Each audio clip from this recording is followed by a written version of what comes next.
You're listening to the CIP podcast, the Study Abroadcast, Season 2, Episode 10. I'm your host, Emily.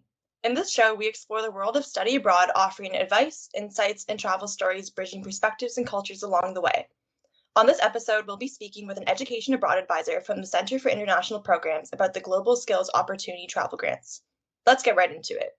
Today on the show, we are pleased to welcome Mike. To get started, Mike, can you tell our listeners a little bit about yourself and your role as the Education Abroad advisor? Sounds good. As the Education Abroad advisor, part of my role is to help coordinate student mobility.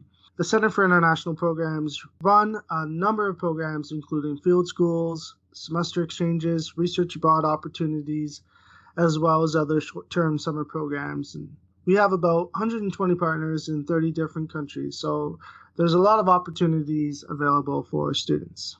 For students going abroad, one of the biggest challenges has to do with funding. Can you tell us about the recent funding announcement and what this means for University of Guelph students? Absolutely. So in 2021, the Government of Canada announced funding to support study abroad in partnership with Universities Canada. Our office, the Center for International Programs, put forth two proposals, and I'm happy to say we received nearly $1 million in federal funding to support our study abroad programs over the next 4 years. From an equity, diversity, and inclusion lens, what makes this project so important? From an EDI lens, the funding aims to support students and increase the participation of students who are traditionally underrepresented in study abroad opportunities, including Indigenous students, First Nation, Inuit, or Métis students, as well as students registered with Student Accessibility Services and/or students who have demonstrated financial need. The GSO funding is a huge investment from the government. What are they hoping to achieve with this funding? From the government perspective, the GSO funding is an integral part of the government's international education strategy. Overall, the program will support thousands of post-secondary students with invaluable international study and work experience, and in doing so, strengthen their global skills and intercultural competencies. Can anyone apply for this funding, or is it limited to a select group of students? As mentioned, the funding is aimed to support Indigenous students as well as students with accessibility needs and financial needs. In terms of eligibility, applicants are required to be undergraduate students, and the funding, unfortunately, is not open to international students or graduate students. Can you tell us a little more about the Indigenous-themed field school planned for Sweden? So this is an exciting field school initiative brought on by CIP. The Sweden Field School will bring about a dozen U of G students, including a mixture of Indigenous and non-Indigenous students, as well as an Indigenous elder to Sweden to learn about cultural revitalization and land-based practices with the Sami, an Indigenous people who traditionally inhabit parts of Scandinavia and Russia. The group will also share information with the Sami about Indigenous issues in Canada, such as land-based work, experiences of recovering Indigenous identity and culture, and bringing Indigenous knowledge into the universities.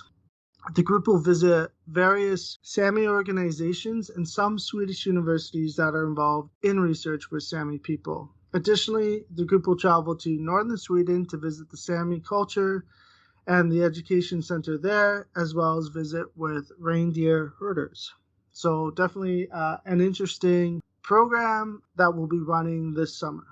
How can students apply for the GSO travel grant? So there's an online application that students can fill out. Essentially, the application will ask students to provide a sample budget of their expenses and to provide a statement explaining how an international experience will impact the applicant's academic and personal growth in meaningful ways. For students looking for more information, please visit our CIP website at uoguelph.ca/CIP and follow the links to the GSO funding. Are there other travel grants or scholarships available to students? Yes, there are several travel grants or scholarships available to students. I would advise students to research travel grants provided by Student Financial Services as well as through their individual college. Some of our partner universities may also provide scholarships to prospective exchange students. Do you have any final advice for students who may be thinking about an international learning experience? In terms of final advice, I would really encourage all students to look at our programming and the supports available. While the GSO funding will help students overcome some of the financial barriers to studying abroad, we also offer an extensive pre-departure and reentry program for students. I would also add that CIP prioritizes the health and safety of our students. And lastly, if students did have more questions, they can always email or schedule an appointment with an education abroad advisor by simply emailing goabroad@uaguelph.ca. Well, that's all for today's episode of the Study Abroadcast. Don't forget to explore your own study abroad opportunities on the CIP website, uaguelph.ca/CIP, or follow us on Facebook or Instagram. Our Instagram handle is CIP_Guelph. Thanks for listening, and thanks to Mike for sharing their advice, insights, and travel stories. Stay tuned to our next episode where we look to unpack the study abroad experience even further.